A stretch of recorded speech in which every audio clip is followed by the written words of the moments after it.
Bonjour à toutes et à tous, je suis ravi de vous retrouver aujourd'hui pour parler comics. Aujourd'hui, on va parler un petit peu de Batman. On va parler de Batman et Joker Deadly Duo. C'est chez Urban Comics. C'est écrit et dessiné par Marc Silvestri. Ça fait 208 pages. On est sur un format classique chez Urban. C'est dans la collection DC Black Label. Ça vaut 21 €. Si je dis pas trop de bêtises, je vous laisse apprécier la cover. Forcément, vous vous doutez un petit peu de l'histoire quand on voit marquer Batman et Joker. Donc, c'est le pitch, un petit peu, c'est le petit twist central du truc. Batman et le Joker vont devoir s'associer parce qu'il y a un nouvel ennemi à Gotham. Ce nouvel ennemi, on va le découvrir tout au fil des pages, est un nouvel antagoniste dans l'univers du Chevalier Noir. Et vraiment, bien comme je vous l'ai dit, le twist, c'est ça, c'est qu'à un moment donné, Batman va devoir faire équipe avec son ennemi juré. Donc le nouvel antagoniste prend une première forme, c'est la forme de créature, comme ça, qui ressemble un petit peu à un mix de ghouls, un mix de Joker et un mix de vampires. Donc c'est des créatures un peu étranges qui sont hyper balèzes, pour le coup, qui sont hyper badass. Et ça va être tout le sel du truc, ça va être cette enquête et comment Batman va être obligé de supporter, de subir le Joker pour l'aider à trouver cette origine du nouveau mal qui sévit à Gotham. Alors visuellement, je vous montre, je prends un peu le temps de vous montrer parce que vraiment, vous voyez, c'est sublime. Vraiment en termes de dessin, de découpage, c'est absolument magnifique et magistral.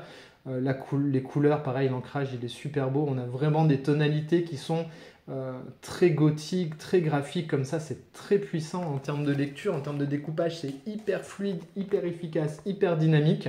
Donc vraiment, on est sur un comics, là, vous le voyez bien, ça castagne, ça bastonne.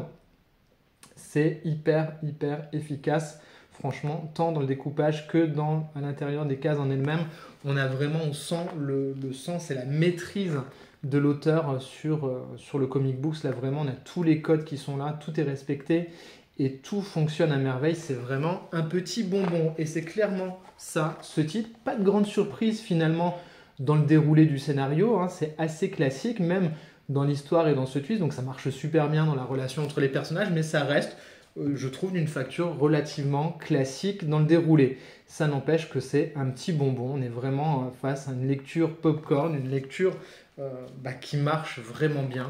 Pour le coup, c'est vraiment du pur plaisir. Si ça fait longtemps comme moi que vous n'aviez pas lu un titre Batman, je pense que vous allez vous régaler. C'est vraiment un bouquin, on tourne les pages, on ne voit pas passer le temps, on se régale, on enchaîne les chapitres. Regardez-moi ça comme c'est beau, franchement. C'est complètement dingue.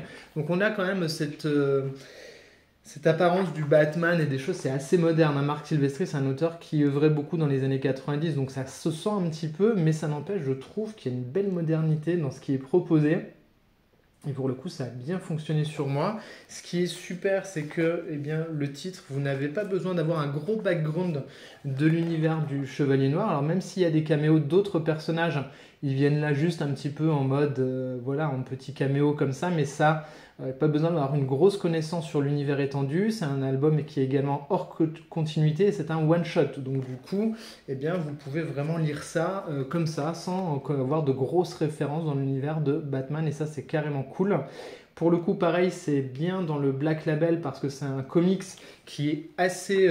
ça bastonne pas mal et puis c'est assez trash, il y a un peu d'horreur. Franchement, je crois qu'ils mettent que c'est un thriller d'action. Pour le coup, je trouve toujours bizarre de mettre la notion de thriller quand on parle de Batman, même si c'est un détective, etc. Tout ça, on le sait. Mais c'est quand même plutôt un titre fantastique plutôt qu'un titre thriller. C'est quand même la prédominance. C'est quand même le fantastique plutôt que le thriller, je trouve. Mais bon, ça c'est que mon point de vue. Dites-moi en commentaire si aussi vous, cette mention, elle vous choque un petit peu. Moi, j'ai toujours trouvé ça étrange. Ok, c'est un détective, mais je veux dire, si on n'a jamais lu de comics, on va pas aller lire du Batman parce que c'est un thriller. On y va plus pour le côté quand même fantastique, je suppose. Et c'est pas parce qu'on n'a jamais lu de comics qu'on voit marqué thriller derrière qu'on va dire ah bah oui, c'est pour moi parce que j'adore les thrillers. On n'est pas sur ce qu'on connaît dans les vrais codes du polar ou du thriller en général. C'est une enquête bien menée, mais il y a beaucoup d'autres choses et c'est ce qui fait qu'on prend notre pied à lire ce genre de titre. Voilà, dites-moi en commentaire si vous avez lu ce Batman et Joker Deadly Duo. A priori, c'était un titre qui était extrêmement attendu, c'est un beau succès de librairie également. C'est une vraie bonne lecture popcorn. on prend son pied à lire ça. Je vous invite à aller voir Comics & Co parce que les copains et copines qui ont fait l'émission avec moi, certains l'avaient lu également. Et je pense qu'ils sont à peu près du même avis que moi. Donc voilà, si vous voulez d'autres avis pour voir que je raconte pas que des conneries, eh bien je vous invite à aller voir l'émission Comics & Co qui est disponible sur la chaîne. Voilà, si vous découvrez la chaîne avec cette vidéo et que vous avez apprécié, n'hésitez pas à vous abonner, liker, partager, commenter. C'est très bon pour l'algorithme, ça fait super plaisir votre soutien.